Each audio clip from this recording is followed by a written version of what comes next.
బుద్ధుడు అడిగాడనమాట, ఏమని నేను ధ్యానం చేస్తున్నాను, నాకు లాభం వస్తుందా రావట్లేదా, నేను నిద్రపోతున్నానా లేస్తున్నానా ధ్యానంలో తెలియట్లేదండి అని అడిగాడనమాట.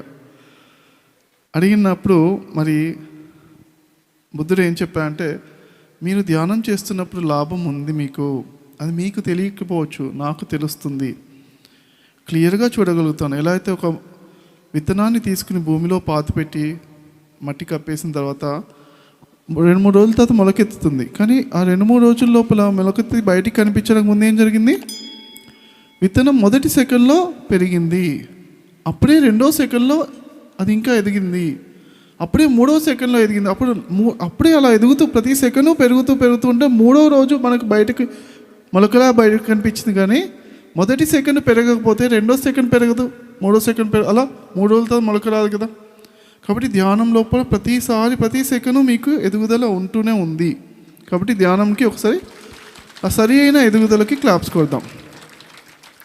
అలానే ఆ గుడాకేశ సాధన మరి ఏమవుతుంది? మొదట్లో ఊరికే కూర్చుని నిద్రపోతున్నట్టుగా స్టార్ట్ అయినా తర్వాత అదే మహాసాధన అవుతుంది. మహాశివరాత్రి నాడు జరిగే మహాసాధన. మహాన్ ఎప్పుడు ఏడవుతారో ఆ గొప్పతనం ఉన్నప్పుడే మహాన్ వస్తుంది. ఎన్నో శివరాత్రులు ఉన్నాయి, మాస శివరాత్రులు ఉన్నాయి, ఈరోజే మహాశివరాత్రి. అంటే అందరూ చక్కగా రాత్రుల్లో ధ్యానం చేయాలని మనము కంప్లీట్గా మహాసాధన చేయడం అంటే ఏంటి?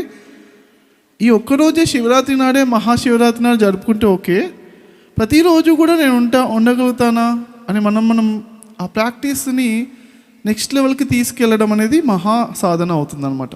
ఓకే, ఆ మహాసాధనకు కూడా శివుడు చేసే మహాసాధన కూడా ఒకసారి క్లాప్స్ కొడదాము.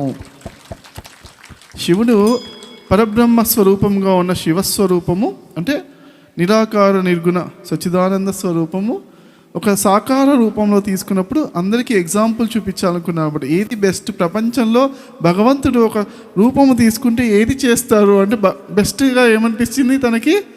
మెడిటేషన్, ధ్యానం చేయడమే ఉత్తమోత్తమం అనిపించింది. అది అందరికీ ఎగ్జాంపుల్గా చూపించారు. శివస్వరూపానికి ధ్యాన స్వరూపానికి ఒకసారి చక్కగా క్లాప్స్ కొడదాం. ఓకే.